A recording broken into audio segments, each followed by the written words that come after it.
అన్నప్పుడు మమ్మల్ని ఉండండి మొదటి పిల్లలు అన్నప్పుడు భూలోకానికే దించేస్తారు. మాకు విలువనే లేదు. పని దగ్గర మా పేరు గ్లోబల్ లీడర్స్. ఇంట్లోకి వస్తే ఏం ఉండదు, మా పేరు మాత్రం గ్లోబల్ లీడర్స్. అక్కడ కనబడుతుంది, ఇక్కడ ఏం కనబడం. అది మేము సమ్మెలో కూర్చున్నప్పుడు అమ్మ మాకు ఓట్ వేయండి, మేము ఫిక్స్డ్ చేయిస్తాము కంపల్సరీగా, మీరే మొదటి మెట్టు లాగా ఉన్నారు, మొదటి మెట్టు ఎక్కుతేనే బిల్డింగ్ చేరగలుగుతామమ్మా. ఒక బిల్డింగ్ కి పిల్లర్స్ ఎంత మెయిన్ ఇంపార్టెంట్, మీరు అంతకంటే ఎక్కువ ఇంపార్టెంట్ మీతోనే మేము మాతోనే మీరు అన్నంతగా హామీలు ఇచ్చి ఇప్పుడు ఎందుకు మేము కనిపించట్లేదు సార్? మా బాధ మీకు అర్థం కావట్లేదా? ఎన్ని వ్యాధులు వస్తున్నాయి. కోవిడ్ టైంలో కూడా మేము ఎంత సర్వీస్ చేసినాం. అందరు అసలు డోర్ తీస్తేనే కోవిడ్ వస్తుందేమో అన్నంతగా భయపడుతుంటే కూడా మేము వెళ్ళి వాళ్ళ తలుపు తట్టి మరి వాళ్ళకి మెడిసిన్ ఇది వేసుకోండి అమ్మా, భయపడకండి, ఈ టాబ్లెట్స్ వేసుకోండి, ఇది అది, మా చిన్న పిల్లల్ని, మా ఇంట్లో వాళ్ళని, మా హస్బెండ్స్ ని ఎవరిని కూడా మేము లెక్క చేయకుండా కోవిడ్ వచ్చిన వాళ్ళ దగ్గరికి వెళ్ళి సర్వీస్ చేసి వచ్చినప్పుడేమో మాకు WHO అవార్డు ఇచ్చింది. అక్కడి వరకు మా సర్వీస్ కనిపించినప్పుడు మాకు ఫిక్స్డ్ వేతనం చేయడానికి ఎందుకు మేము కనిపించడం లేదు? మా బాధలు కనిపించట్లేదా?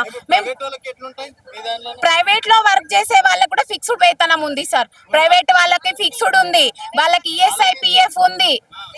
మేము చేసేది హెల్త్ డిపార్ట్మెంట్ అయినప్పటికీ మాకు ESI లేదు. మాకు రోగాలు వచ్చినా దిక్కు లేదు, మేము చచ్చిపోయినా కూడా మాకేం దిక్కు లేదు. మట్టి ఖర్చులు అంటారు, ఇవ్వంటారు, అవ్వంటారు, ఏ మొహానికి ఉండదు. కనీసము మాకు జ్వరం వచ్చి పడుకున్నామంటే కూడా అమ్మ మీకు తగ్గిందా, మీరు ఎట్లున్నారు అని చెప్పేసి అడిగే వాళ్ళు కూడా లేరు సార్. అమ్మ డ్యూటీ చేయాల్సింది అంతే, నీకు జ్వరం వస్తే టాబ్లెట్ వేసుకొని ఉంటే మాకేం చెప్తున్నావు, అక్కడికి వేసింది వెళ్ళాలంతే, చెయ్యాలంతే. 1000 పాపులేషన్ వచ్చినాయంటే ఫస్ట్ ఆమె సిస్టర్ కే ఫోన్ చేస్తుంది, ఆశా వర్కర్ నువ్వేం చేస్తున్నావు, నువ్వు పోవాలి, నైట్ 2 అయినా సరే 3 అయినా 1 అయినా సరే ఆమె వెంబడి పోవాలి, ఆమె తల్లి బిడ్డ క్షేమంగా ఉంటేనే నీ ఉద్యోగం, లేకుంటే లేదు, తీసేస్తాం. సంతకం పెట్టండి అంతే, మీరు సావనన్న కానీ బతకనన్న బతకండి అంతే. అది సమస్యలు. 1,00,000 రూపాయలు తీసుకున్నా అది మాకు 10,000 9,000 ఇచ్చేతోళ్ళని మమ్మల్ని ఇంత ఇబ్బంది పెడుతున్నారు. కొల్లాపూర్ నుంచి మేము ఇంత దూరం సాగు బతుకులు వచ్చినాం అంతే. రేపు రాకపోతే సంతకం పెట్టు, నువ్వు దిగిపో, నీకెవరో కార్యదర్శిని పెట్టుకొని దిగిపో, నువ్వు ఇంకో కొత్తది ఎక్కుతుంది, డాక్టర్ చెప్తే దిగిపోవాల్సిందే నువ్వు. ఎట్లా దింపేస్తా సార్? 100 రూపాయల నుంచి మేము కష్టపడుతున్నాం కదా, 18 ఏళ్ళ నుంచి 100 రూపాయల చేతి నుంచి ఇప్పుడు దిగిపోతే ఎట్లా దిగిపోతాం సార్? మేము ఎట్లా దింపేస్తారు సార్? ఎందుకు దింపేస్తారు సార్? మీరందరూ లేరా సార్ దింపేస్తే మాట్లాడనికే? ఎందుకున్నారు సార్? ఎందుకు ఓడాడుతున్నాం ఇంతమంది అని? దింపేనికనే ఉన్నాం, ఇంత దూరం వచ్చాము మేము, ఇంత దూరం దింపేనికే ఉన్నాం. ఏమో 100 రూపాయలు బతుకుతున్నాం మేము, అత్తకు మొగునికి పిల్లలకు అందరూ బెదరుకొని వచ్చినాం. సంవత్సరం మొత్తం చేస్తే 2,000 రూపాయలు ఇచ్చారు సార్. 2 సంవత్సరాలు చేస్తే 2,000 రూపాయలు ఇచ్చారు. 18 ఏళ్ల నుంచి చేస్తున్నాం. ఇప్పుడు అప్పుడున్న సిస్టర్ పెట్టుకోలే కదా, ఇప్పుడు కొత్తగా వచ్చిన సిస్టర్ దిగిపో నువ్వు అంటే సబ్సిడీగా వెళ్ళిపో, నువ్వు అవసరం లేదంటది. పోయినా పెట్టించినాము ఎక్కడుందో కానీ కొత్తగా వచ్చినామదే ఇప్పుడు మాకు టార్చర్ ఎక్కువ ఉంటుంది. అట్లుంటుంది సార్. మేము ఎంత కోవిడ్ టైంలో కూడా మేము వాళ్ళ ఇంటి మనుషులు, ఆమె భర్తనే ఆమెకు సర్వీస్ చేయలే కానీ మేము సర్వీస్ చేసినాం సార్. మళ్ళీ వాళ్ళకి తిరిగి వచ్చి మేము మా పిల్లలకు కూడా కోవిడ్ తెచ్చిపెట్టినాం కానీ అంతా చచ్చుకుంటా మేము కష్టం చేసినా కానీ ఈ ప్రభుత్వానికి కనికరం లేదు సార్. కాదు కదా, మా పక్కన కూడా అసలు ఒక్క మాట కూడా ఆశాన్ కూడా ఆయన పడతలేడు. ఆయన ఇప్పటి వరకు ఆశాన్ కూడా ఏడ పదం వాడలేదు. ఇప్పటి వరకు మా గురించి అసలు మాట్లాడడం లేదు. అదే మరి అప్పుడు వేరే ఉంటే ఇప్పుడు వేరే వేయండు కదా, గద్దెక్కిండు కదా, ఇప్పుడు గద్దె మీద కూర్చుండు, అందుకని మమ్మల్ని అనచి దొక్కుతున్నారు. కానీ మేము మాత్రం అసలు ఏమి ఊరుకోము.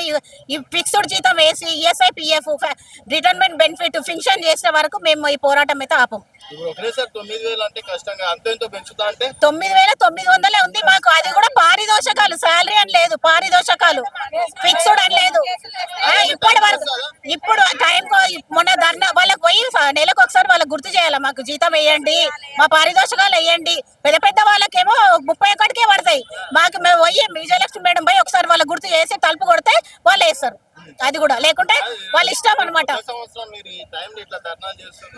మళ్ళీ మాకు కూడా కొత్త సంవత్సరం కదా, మా పరిస్థితి ఎవరు చూస్తారు? మమ్మల్ని ఎవరు చూస్తున్నారు? వాళ్ళకి కొత్త సంవత్సరం ఉండొచ్చు కానీ మాకు పాత సంవత్సరం ఇది, అంతే కదా.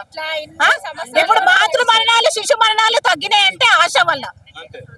ఇప్పుడు TB కూడా తగ్గిందంటే ఆశ వల్లనే. లెప్రసీ తగ్గిందంటే ఆశ వల్లనే. మేము చేయని సర్వే లేదు తెలుసా, మొత్తం సర్వేలు మేమే, A to Z సర్వేలు మేమే చేస్తున్నాం. ఆయన కూడా తొక్కేస్తారు. ఆ, పై స్థాయి ఉన్న వాళ్ళకి ఏం లేదు కానీ కింది స్థాయి ఉన్న వాళ్ళని తొక్కేస్తున్నారు. వాళ్ళు ఎప్పుడు ఏ ఆఫీసర్ వచ్చి ఆశ ఎక్కడ అని అడుగుతాడు స్లమ్లలో. ఆశ లేదా ఇక్కడ? ఆశ లేని పని లేదమ్మా, ఆశ ఉండాల్సిందే. ప్రజాపాలనలో కూడా మాకు హెల్త్ క్యాంప్ పెట్టిండ్రు ఆశలను తీసుకుపోయి. అబ్బా, అబ్బా, అబ్బా. అప్పుడు గుర్తొస్తలేమా? అప్పుడు గుర్తొస్తలేమా ఆశలము? ఏమి ఇయ్యరు, అవి కూడా మీకు ఇస్తున్నారు కదా 9,000 పారితోషికాలు. దాంట్లోనే మీకు చేసే పనికి అది సరిపోతుంది. అదే అంటున్నారు గవర్నమెంట్, అంతే చాలు. ఒక గ్యాస్ రేట్ ఏమో నూనె కాదు, గ్యాస్ రేటు